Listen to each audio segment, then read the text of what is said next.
Welcome to Anime Formula, taking anime apart at the cellular level. Today's anime review will be of Kaijuu Girls Ultra Kaiju Jijinka Kikaiku. These are our three main characters, Rin-chan, Aigi-chan, and Miku-chan. I'm going to give a summed up version of the plot, while also explaining the characters and a little bit of the background. Considering this show technically is kind of a parody to Ultraman, I'm going to say that, technically speaking, this should be in the future of Ultraman, after he's went and killed all the Kaijus. One thing I do have to sadly admit is that I have not seen the original Ultraman, but I do know that the characters from the show are parodies, or actually reincarnations, of the monsters from the show. And now it is time to begin. First, we have our three main characters. Each one is a reincarnation of a kaiju that Ultraman fought and defeated. These three girls are given mysterious letters to come to a school, which is actually called the Girls Organization, which is meant to basically keep all the reincarnations of the kaijus in check, and to later develop their abilities so that they can protect the world from shadow. First off, though, the problem is said reincarnation cannot actually control their powers without a magical device called the Soul Rider, which lets them have the ability to basically transform into their said monster. So far, the thing about it is this. The first season is really amazing. It puts up an interesting story, which is really silly, and slowly but surely builds a bond between the three girls and between the 6 other Kaiju girls. The main characters all have different reasons for wanting to become heroes. Of course, being it a parody, the reasons are pretty silly except for the main character. One thing that disappointed me though was the main character herself isn't really the main character. She is, but it feels more like one of the side characters, to be exact, the overpowered side characters, or more basis for the story. Considering they're overpowered and they're basically just there to teach the girls what to do. And the thing is, no matter how powerful the girls get, they technically will not be as powerful as the 3 at the top, because the 3 at the top have the most powers overall.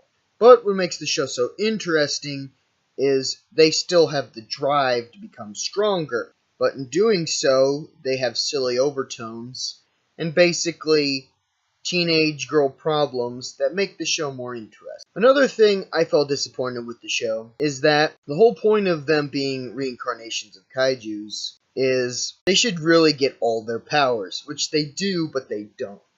So basically, once they take on the form of a kaiju, they get all their strength, all their powers, but they stay their relative normal size. What would have made the show more interesting is if they actually grew to the size of their kaiju, considering the whole point of Ultraman was that, using alien technology, he was able to become Ultraman. And the thing about it is this. Now we're going to get on to the details of the actual show. So, besides the girls all having different unique powers, and building upon the idea of team building, and hopefully coming together to actually be able to fight the actual enemy. And the actual enemies of humanity are called shadows, which, another thing I thought was weird was they're relatively small as well, which, like I said, makes sense considering the girls themselves are small, so basically it wouldn't make sense for them to fight super gigantic monsters if they cannot become that large relatively to themselves. But the thing about it though is this, now we're going to have to talk about other things with the show. The thing about it is,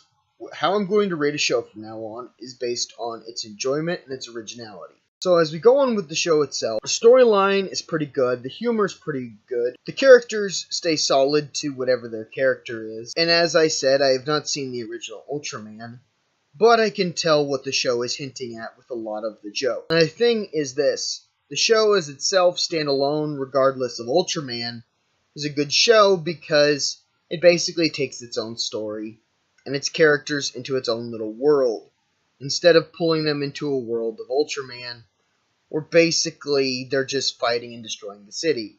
Which they do in the show, but it's more for comical reasons. How original is this show? The idea itself is not that original, and here's why. So far, the thing about this show was it was created with the idea of personifying the kaiju. And there have been shows similar to this where they personified Ultraman as female and robots as females as well. And ships even, if you want to go into that.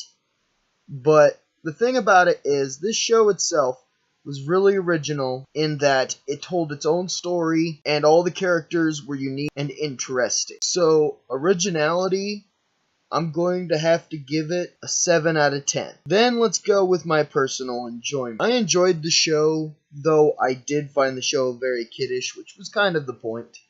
And I know the show was probably more focused towards girls in a way, but it still was enjoyable no matter who you are. The show itself the art is really good.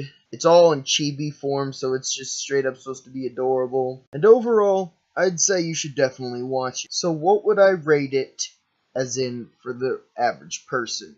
For the average person, if I had to rate it out of 10, I would definitely rate it an 8, because it's a real fast watch. The episodes are only 5 minutes, and you could watch both seasons in less than a couple hours. So, it's definitely something you should watch. Thanks for watching. This was my first anime formula, and if you liked it, make sure to subscribe.